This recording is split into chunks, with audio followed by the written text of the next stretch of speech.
እንግዲህ ማህሌትና ዝና ቅድስቴንና ምሳሌን አግኝቷቸዋል ማለት ነው። እንግዲህ ቅድስቴንና ምሳሌ አሁን ያሉበት ሁኔታ በጣም ከባድ ነው። ምክንያቱም ብሩኬ እንግዲህ ከጠፋ በጣም ብዙ ጊዜ ሆኖታል። ምክንያቱ ምን እንደሆነ ባይታወቅም አሁን ላይ ቅድስት ምን ማድረግ እንዳለባት ግራ ገብቷታል።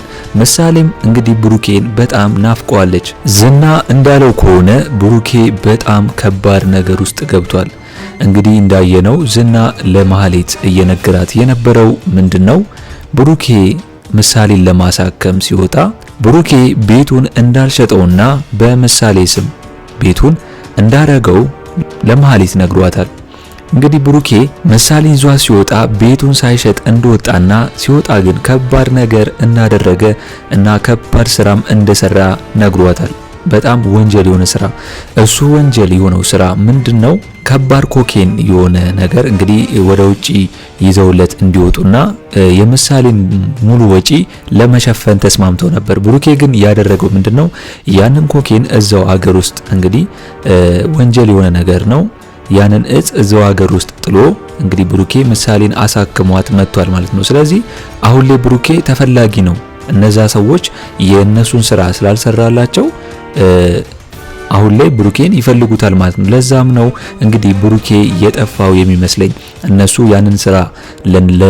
ያንን ስራ ስላልሰሩለት ወደ ውጪ ያንን እጽ ይዞላቸው ስላልወጣ እና ያንን ስራ ስላልሰሩለት አሁን ላይ እነሱ ያገቱት ይመስለኛል ማለት ነው።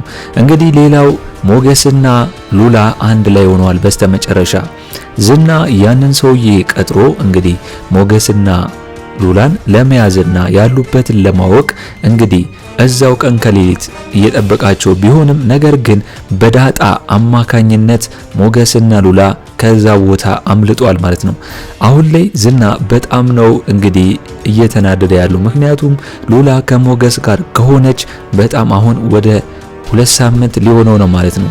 ዝና መፎከሩን ይቀጥላል። እንግዲህ ሞገስም ከሉላ ጋር አምልጠው አሁን ያሉበት ሁኔታ እንግዲህ አሪፍ ነው። ነገር ግን ዘላቂ መፍትሄ ስላልሆነ አሁን ሌላ መፍትሄ እንዲያደርግ እንግዲህ ዳጣ እየነገረችው ነው የምትገኘው ማለት ነው። ሌላው የሚታወቀው ማህሌት ከዝና ጋር ለመሆን ብትፈልግም ነገር ግን እንግዲህ ዝና ለሷ ምንም አይነት ፍላጎት እንደሌለው ይታወቃል። ኤፍራታ አሁን ላይ ማህሌትን እንግዲህ እዛ ቤት ውስጥ ምንም የሚበላ ነገርና የሚጠጣ ነገር እንደሌለና እንግዲህ አሁን ላይ ኪሳራ ላይ እንደወደቁ ነው ለማህሌት እየነገረቻት ያለችው። ስለዚህ አሁን ማህሌት ማድረግ ያለባት ዝናን አጥምዳ እንግዲህ ከእሱ ጋር ሆና ቤቱን እንግዲህ የምታገኝበትን መፍትሄ ለማድረግ እየሞከረች ነው ማለት ነው። ማህሌት እንግዲህ ኤፍራታ ላይ አውቃባታለች።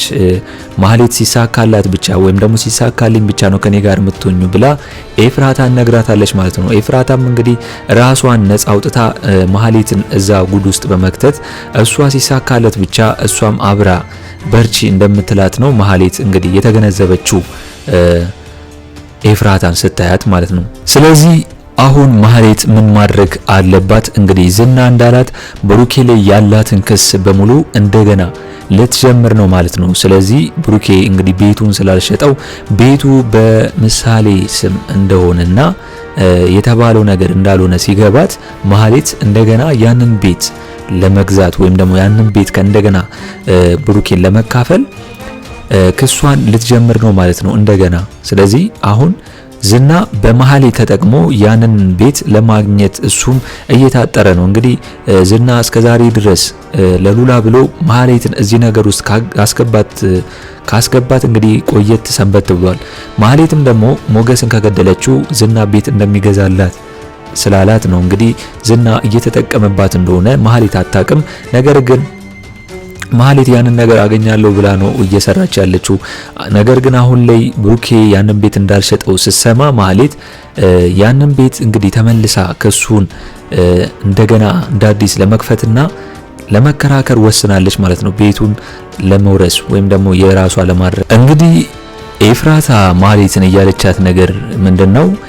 የሰው ወሬ መስማት እንደሌለባትና እንግዲህ አሁን ላይ ብሩክን ከተወቹ በኋላ ወይም ደግሞ ከብሩክ ጋር ከተለያየች በኋላ ውድቀት ውስጥ እንደሆነችና ኪሳራ ላይ እንደሆነች ነግራታለች።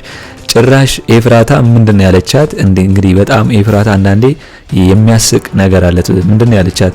የኔንም ወሬ ቢሆን አትስሚ፣ በቃ የሰው ወሬ ሰምተሽ ነው እንደዚህ ሆንሽው፣ ስለዚህ የሰው ወሬ መስማት የለብሽም፣ እዛው ይሻልሽ ነበር ነው እያለቻት ያለችው። ስለዚህ በጣም ኤፍራታ የምትገርም ፍጥረት ነች። ራሷ ገደል ውስጥ እየከተተቻት እንደገና ደግሞ የኔን ወሬ አትስሚ ማለት ምን የሚሉት ነው? እስቲ በኤፍራታ ላይ ያላችሁን ሀሳብ አስተያየት ኮሜንት ላይ አስቀምጡልኝ። አሁን ላይ ማህሌት ኤፍራታ ጋር የተቀመጠችው ምንድነው እንግዲህ ዝና ቤት ይገዛልኛል እያለች እንግዲህ ኤፍራታን እያባበለቻት ነው። እሷ ቤት ኤፍራታ ቤት ተቀምጣ እየተቀለበች ያለችው። አሁን ላይ ማህሌት ምንም አይነት ሳንቲም የላትም፣ ምንም ብር የላትም። ከኤፍራታ ነው እንግዲህ እየወሰደች፣ አንዳንዴ ደግሞ ያው ዝና ያግዛታል የራሱን ስራ ስለሚሰራለት ማለት ነው። ስለዚህ አሁን እንግዲህ ማህሌት ምንም ሳንቲም እንደሌላትና ነገር ግን አሁን ዝና ቤት እንደሚገዛላት እየነገረች ኤፍራታ እንግዲህ ይህን ስትሰማ እየተነሳሳች ነው ለማህሌት እንግዲህ ከሷ ጋር ለመኖር የምታስበው ማለት ነው። ቅድስቴ የብሩኬ መጥፋት አሳስቧት እንግዲህ ለማን መደወል እንዳለባት ግራ ገብቷት እንግዲህ ሞገስንም አናግረው ነበር። ሞገስም እንግዲህ የሚያውቀው ቢሆን ኖሮ እንደሚነግራት ነግሯታል። ይባስ ብሎ ለማህሌት እንደውላላት ጠይቃት ነበር። ነገር ግን ማህሌት እንግዲህ ቅድስትን ሰዳድባ አጥረግረጋታለች ማለት ነው። ማህሌት አሁን ላይ ብሩኬ እንደጠፋና እንግዲህ እቤት እንደሌለ አሁን የሰማችሁ። ስለዚህ ማህሌት የብሩክ መጥፋት እንግዲህ ከለላ አድርጋ አሁን ምን እያሰበች ነው ያለችው? ምሳሌንና ቅድስትን በመያዝ ብሩኬን የት እንዳለ እንግዲህ የት እንደሚገባ ማወቅ ለመፈለግ እንግዲህ ከዝና ጋር እያወሩ ነው ማለት ነው። አሁን ምሳሌን ከያዘት ብሩኬ የሉላን ወይም ደግሞ የሞገስን ቦታ እንደመጀመሪያው ከዚህ ቀደም እንግዲህ ለምሳሌ ሲል ለዝና የሉላን ቦታ እንዳያሳየው አሁንም ከማህሌት ጋር ሆነው ዝና ቅድስትና ምሳሌን ለመያዝ አስበዋል። ነገር ግን እንግዲህ ቅድስት የዋዛ አይደለችም። እንግዲህ ማህሌትና ዝና እንዳይጠጓት እዛ አካባቢ ለመጮና ካልሆነ ለፖሊስ እንደምትደውል እያስፈራራቻቸው ትገኛለች ማለት ነው። አሁን ላይ ቅድስቴ ማድረግ የምትችለው ነገር ይሄ ነው። ከዚህ በላይ ምንም ማድረግ የምትችለው ነገር የለም። ወይ ለፖሊስ መደወል ነው ወይም ደግሞ መጮ ነው ማለት ነው፣ ሰው እንዲደርስላት። ካልሆነ እነዚህና አሁንም ተመልሰው ምሳሌን ከያዟት ብሩኬ እንግዲህ መናገሩ አይቀርም ማለት ነው። እንግዲህ ብሩኬስ አሁን ላይ ምን ሆኖ ነው ያለው? ወይስ እነዛ ሰዎች ይዘውታል አልያዙትም የሚለውን እስቲ እናንተ በኮመንት ሀሳብ አስተያየታችሁን ማስቀመጥ ትችላላችሁ። እንግዲህ እንደሚታወቀው የብሩኬና የቅድስት አንድ ላይ መሆን ገና ሳይጀምር ነው ብሩኬን የተጠለፈው ወይም ደግሞ የታገተው ብለን የምናስበው። ምክንያቱም እዛ ቤት ከመጣ በጣም ብዙ ጊዜ ሆኖታል። ቅድስት እንግዲህ ለማን መደወል እንዳለባት ግራ ገብቷታል ማለት ነው። እንግዲህ የቅድስትና የብሩኬን ፍቅር በደንብ ሳናይ አንድ ላይ መሆናቸውን በደንብ ሳናይ እንግዲህ አሁን ላይ እንደዚህ ሆኗል ማለት ነው። እናንተም እስቲ ሀሳብ አስተያየታችሁን በምሳሌ ድራማ ላይ በኮሜንት አስቀምጡልኝ። ስለዚህ የዛሬው አስተያየቴ ይህንን ይመስል ነበር። ምሳሌ ክፍል 72 ቶሎ እንደተለቀቀ እኛም በኮሚኒቲ ፖስታችን ስር ወዲያው ለእናንተ የምናስቀምጥላችሁ ይሆናል ማለት ነው።